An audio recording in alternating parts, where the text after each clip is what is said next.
Hi, இன்னைக்கு வீட்லேயே குட்டி குட்டியான வெங்காய சமோசா எப்படி பண்ணலான்னு பார்க்கலாமா?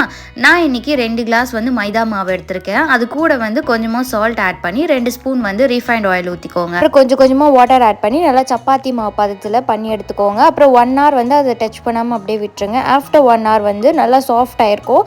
ஸோ கொஞ்சமாக மாவு போட்டு நல்லா ஒரு 5 minutes அதே மாதிரி பிசைஞ்சு எடுத்துட்டு பண்ணி வச்சிருக்க மாவு நல்லா தின் ஷீட்டாக சப்பாத்தி தேய்க்கிற மாதிரி எவ்வளோ உங்களால் தின்னாக தேய்க்க முடியுமோ அந்த அளவு மெலிசா தேய்ச்சி எடுத்துக்கோங்க.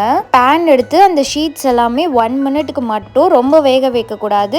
1 minute மட்டும் லைட்டா ஹீட் ஆனா போதும். அந்த மாதிரி ஹீட் பண்ணி எடுத்துக்கோங்க. நீங்க இந்த சமோசா ஷீட்டை ஸ்கொயரா கட் பண்ணும்போது உங்களுக்கு நிறைய வேஸ்ட் ஆயிடும். ஸோ அந்த வேஸ்ட் ஆனதெல்லாம் எண்ணெயில போட்டு பொரிச்சு ஸ்டஃபிங் கூட ஆட் பண்ணிக்கோங்க. ஸ்டஃபிங்காக ஒரு 2 வெங்காயம், கொஞ்சமா சில்லி, சால்ட் சேர்த்திருக்கேன். ஸோ நீங்க ரெடி பண்ணி வச்சுக்க ஷீட் கூட ஸ்டஃபிங் வச்சு ஃப்ரை பண்ணி எடுத்தீங்கன்னா அவ்வளோதான். குட்டி குட்டி வெங்காய சமோசா ரெடி ஆயிடுச்சு. செம்ம டேஸ்டியா இருக்கும். மறக்காம